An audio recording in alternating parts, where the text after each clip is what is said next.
Financial literacy is not learned at school. To think like this, there's no way. I didn't learn it anywhere.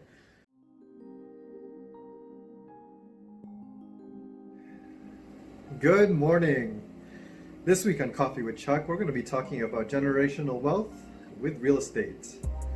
This is the 16th episode of Coffee with Chuck. Thank you all for tuning in. It is August 21st, 2020. Before we jump in, just wanted to give a shout out to my buyers, Phyllis and Ralph, for hooking me up with the lighting to make me look pretty, along with this dope cup that they hooked me up with. Look at that, Coffee with Chuck, that's awesome. But congratulations on closing on your first home in Elgin. It was awesome showing you guys. I know the transaction was a little, here and there, but we got it to the finish line. Thank you for trusting me throughout the process. So I was looking at investment properties for myself, and I was looking at this 8-unit. I met the agent there. We eventually talked about the house, and then our conversation got down to how did he start in real estate. His rule of the home was his parents did not allow him to leave the house until he purchased a rental property to put in the family trust. That made me think a lot. He then mentioned that his parents put homes in there, his grandparents put homes in there, his great-grandparents, and I think his great-great-grandparents were the ones that started this all. But that made me think that this person had, resources to tap into already before he even left the house. These resources helped him pay for college, helped him buy some of his investments, helped him fund some of startup businesses.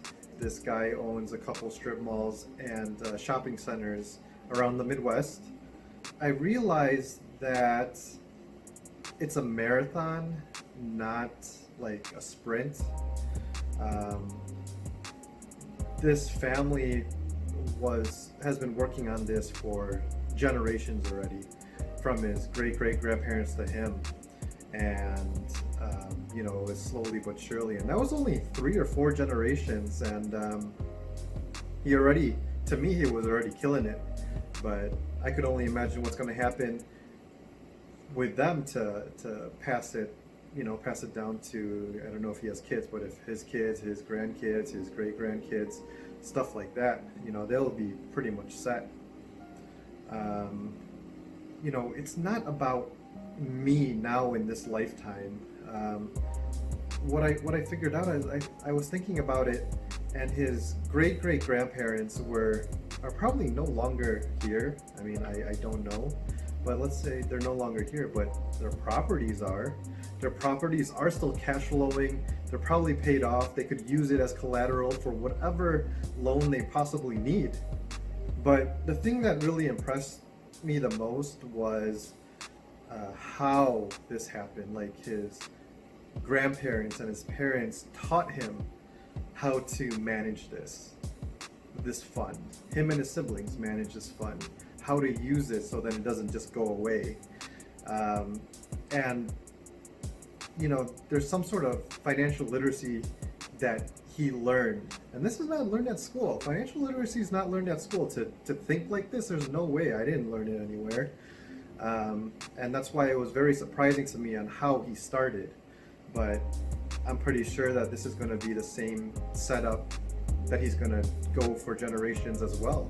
And I feel like generational wealth, like the Vanderbilts or the Rockefellers, even Floyd Mayweather is buying skyscrapers to pass down to the next generation. So I know there's something there, and it happens through real estate. So I mean, me now, as part of my plan, I think the next investment property I'm going to start making rules for that, and see how that could benefit down the line. We'll start with one and see how that goes. We'll see. But send me your DMs or comment below on your thoughts. Happy Friday, everybody. Hope you all have a great rest of the day. Have an even greater weekend, and I will talk to you guys next week. Cheers.